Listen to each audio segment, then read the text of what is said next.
Assalamualaikum warahmatullahi wabarakatuh.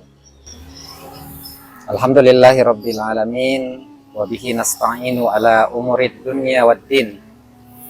Wassalatu wassalamu ala asyrafil anbiya'i wal mursalin wa ala alihi wa ashabihi ajmain. Amma ba'd. Syukur alhamdulillah, pada pagi yang cerah ini kita masih merasakan nikmat yang begitu besar dari Allah Subhanahu wa Ta'ala, begitu banyak, melimpah, sehingga patut kita syukuri sebagai hamba Allah yang senantiasa bersyukur kepadanya, menggunakan nikmat Allah itu kepada apa yang Allah dan Rasulnya telah tetapkan kepada kita. Juga salam dan selawat senantiasa kita haturkan kepada junjungan kita Nabiullah kita Muhammad Sallallahu Alaihi Wasallam, yang menjadi suri tauladan terbaik bagi kita sekalian, yang menginginkan kehidupan kita ini menjadi kehidupan yang mulia. Mulia di sisi manusia, mulia di mata Allah Subhanahu wa Ta'ala. Pemirsa YouTube official Lasismu Palopo yang saya hormati, salah satu amanah yang besar dari Allah Subhanahu wa Ta'ala kepada kita itu adalah harta. Itulah sebabnya salah satu yang menjadi tren topik di dalam Al-Quran yang sering disebut-sebutkan itu diantaranya adalah harta. Bahkan dalam Al-Quran Allah Subhanahu wa Ta'ala sudah sampaikan kepada kita bahwa harta itu bisa menjadi musuh bagi kita. Innama amwalukum wa auladukum fitnah. Ada aduwal lakum, musuh bagimu. Sesungguhnya harta dan anakmu itu menjadi cobaan, bahkan bisa menjadi musuh bagi kita. Hal ini karena sebenarnya kata-kata harta itu disebutkan dengan istilah al-mal, artinya kecenderungan. Kecenderungan manusia untuk mendapatkannya. Kecenderungan manusia untuk berusaha sekeras-kerasnya meraih. Bahkan tidak jarang diantaranya yang menghalalkan segala cara hanya untuk mendapatkan harta ini. Bahkan mungkin sampai bermusuhan dengan orang lain, pertumpahan darah, itu gara-gara harta. Itulah sebabnya tadi disebutkan bahwa harta itu akan menjadi ujian bagimu. Dalam surah Ali Imran ayat 14 Allah Subhanahu wa Ta'ala firmankan bahwa memang zuyyina lin-nasi hubbus syahawati minan nisa'i wal banina wal qanatiril muqantarah minaz zahabi wal fiddah. Sesungguhnya telah dihiasi kepada manusia itu keinginan yang hubbus syahawat. Hubbu itu keinginan atau kecintaan, ada lagi syahawatnya yang berlebihan.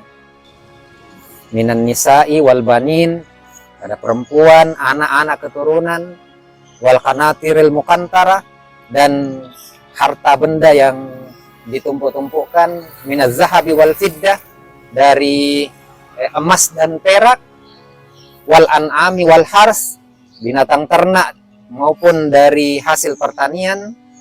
Zalika mata'ul hayatid dunya. Tapi Allah ingatkan itu hanya bagian dari perhiasan dunia yang sebenarnya.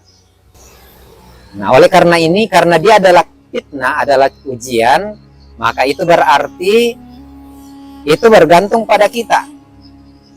Apakah ujian ini menjadikan kita meningkat, ataukah ujian ini akan menjadikan kita gagal, akhirnya mendapatkan teguran dan azab dari Allah Subhanahu wa Ta'ala. Itu tergantung dari kita, karena harta itu di dalam agama kita adalah fitnah. Dia tidak terlarang. Bahkan agama kita ini salah satu tujuannya adalah hifzul mal. Bagaimana supaya harta ini bisa kita jaga. Jaga artinya bisa kita manfaatkan sebaik-baiknya, agar posisinya sebagai ujian itu membuat kita semakin meningkat kualitasnya dalam kehidupan. Bagaimana caranya supaya kita bisa jadikan harta ini sebagai ujian atau jawaban dari ujian untuk meningkatkan kualitas hidup kita? Maka Jawabannya adalah surah At-Taubah ayat 103. Itu juga Allah sebut kata amwal di situ, harta. Khudz min amwalihim sadaqatan tutahhiruhum wa tuzakkihim biha. Nah, ini caranya supaya ujian yang Allah berikan kita dalam bentuk harta itu bisa meningkatkan kualitas kita. Dalam surat Taubah ayat 103, khudz min amwalihim, diperintahkan kepada orang yang berwenang untuk mengambil harta-harta dari orang-orang yang memilikinya. Sadaqatan, sebagai sedekah, sebagai zakat. Gunanya untuk apa? Tutahhiruhum, agar kalau diambil dari sebagian harta mereka itu akan menjadikan mereka menjadi suci. Suci hartanya. Suci dari hak-hak orang lain. Nah, karena di dalam Al-Quran juga mengingatkan ke kita, Allah mengingatkan kita bahwa dalam harta kita itu ada bagian-bagian orang lain. Lisaili wal mahrum.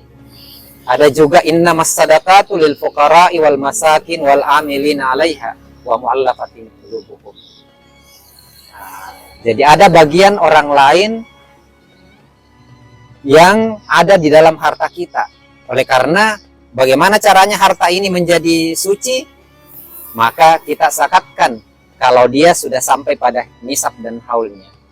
Kita sedekahkan atau infakkan kalau misalnya kita anggap ini bisa diberikan ke orang lain. Bahkan disitulah sebenarnya banyak sekali rahasia-rahasia Allah Subhanahu wa Ta'ala kepada orang yang memiliki harta penuh dengan keberkahan setelah mereka memberikan, rajin atau murah hati untuk selalu membantu sesama. Itu liutahhiruhum wal yuzakkihim biha. Liuzakkihim biha artinya bisa mensucikan hati. Mensucikan hati dari mana? Dari keterikatan dari harta. Karena salah satu yang membuat manusia ini menjadi lupa daratan seperti Qarun itu karena harta. Nah, oleh karena itu, kalau kita ingin lolos dari ujian ini, meningkatkan diri kita melalui harta, maka satu-satunya jalan bagi kita yang diamanahkan oleh Allah dan Rasulnya adalah melalui zakat, infak, dan sedekah. Semoga bermanfaat hadirin sekalian, pemirsa YouTube Official Lasismu. Mudah-mudahan kita semua sehat walafiat, kita semua mendapat keberkahan dari harta yang dititipkan Allah kepada kita. Nasrun minallah wa fathun qarib wa basyiril mu'minin. Assalamualaikum warahmatullahi wabarakatuh.